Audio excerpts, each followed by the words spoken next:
Hello, I'm Sebastian. Welcome to Nine Nar Trees podcast. Today, I will summarize and review the book.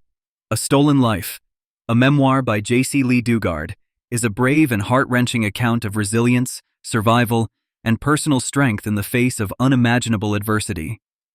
Kidnapped at just 11 years old in 1991, Jaycee Dugard suffered through 18 harrowing years in captivity.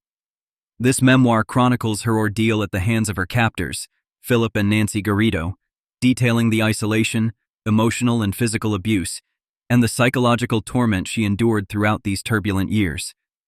However, Jaycee's writing radiates her indomitable spirit, her gripping honesty illuminating an extraordinary inner world that allowed her to sustain her sense of self, even in the darkest circumstances.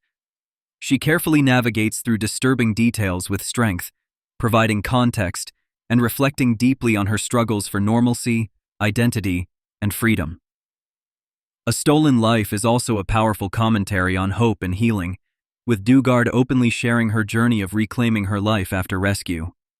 Told candidly in her own voice, Dugard's memoir ultimately speaks volumes about courage, human dignity, and the boundless human potential to overcome unimaginable tragedy and rebuild a meaningful, purposeful life. I will give you key takeaways from this book. Firstly, Abduction and Initial Captivity.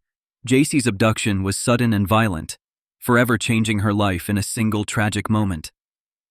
On June 10, 1991, while walking to her school bus stop in South Lake Tahoe, California, Dugard was kidnapped by Phillip and Nancy Garrido. Her vivid recollections describe confusion, fear, and disbelief. During the initial stage of captivity, Jaycee was subjected to severe isolation and crude living conditions, stripped of all contact with the outside world, and forced to renounce her previous identity. Her narrative sheds light on the psychological devastation experienced by a child forcibly separated from her family and thrust into an uncertain existence dominated by coercion, confusion, and fear, powerfully conveying the psychological trauma of her early days in captivity. Secondly, enduring abuse and survival. Throughout her memoir, Dugard courageously recounts years of systematic emotional, sexual, and psychological abuse. Phillip Garrido subjected her to repeated abuse resulting in 2 pregnancies, the first when Jaycee was only 14. Dugard's honest account of enduring these painful circumstances is interwoven with insights into her coping mechanisms and survival tactics, including self-isolation in an imaginary world, engaging in journal writing, and finding strength and comfort in motherhood with her 2 daughters. Though her experiences were unimaginably difficult, Dugard demonstrates perseverance in finding ways to protect herself mentally and emotionally, revealing remarkable resilience within a context of hopelessness and trauma. Thirdly, psychological manipulation and identity theft.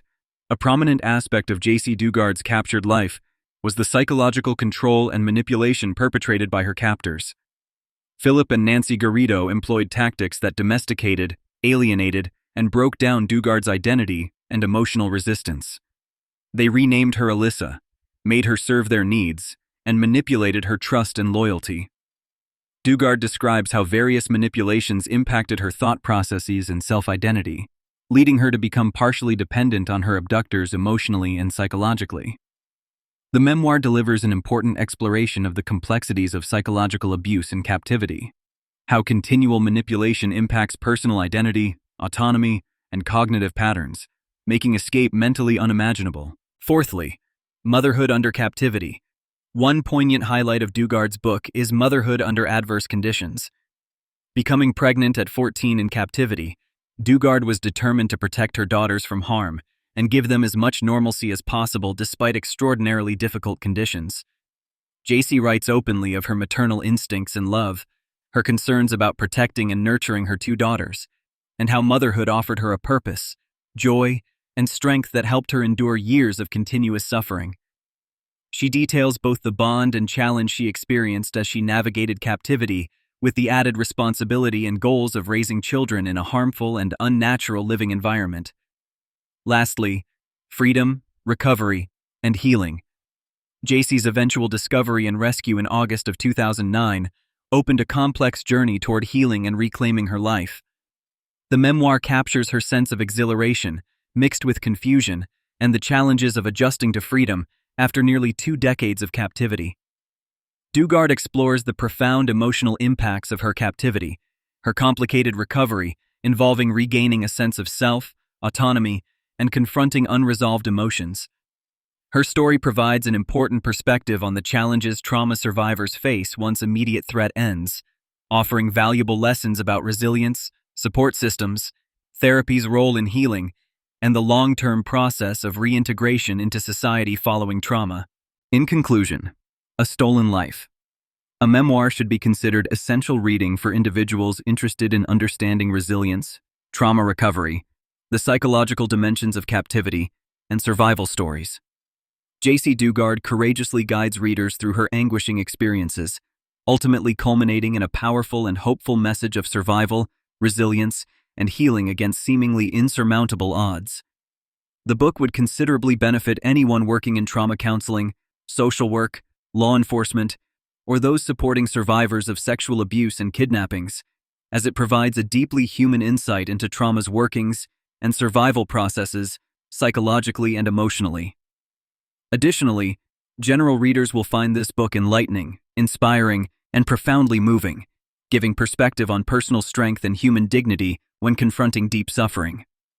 Compared to other memoirs or accounts in this genre, Jaycee's candid narrative and genuine reflections make A Stolen Life a profound, insightful, and remarkably enlightening read. The heart and humanity Dugard inserts into her narrative offer readers not just a harrowing tale, but deeper engagement with the nuances of emotional and psychological colors intertwined within tragic circumstances.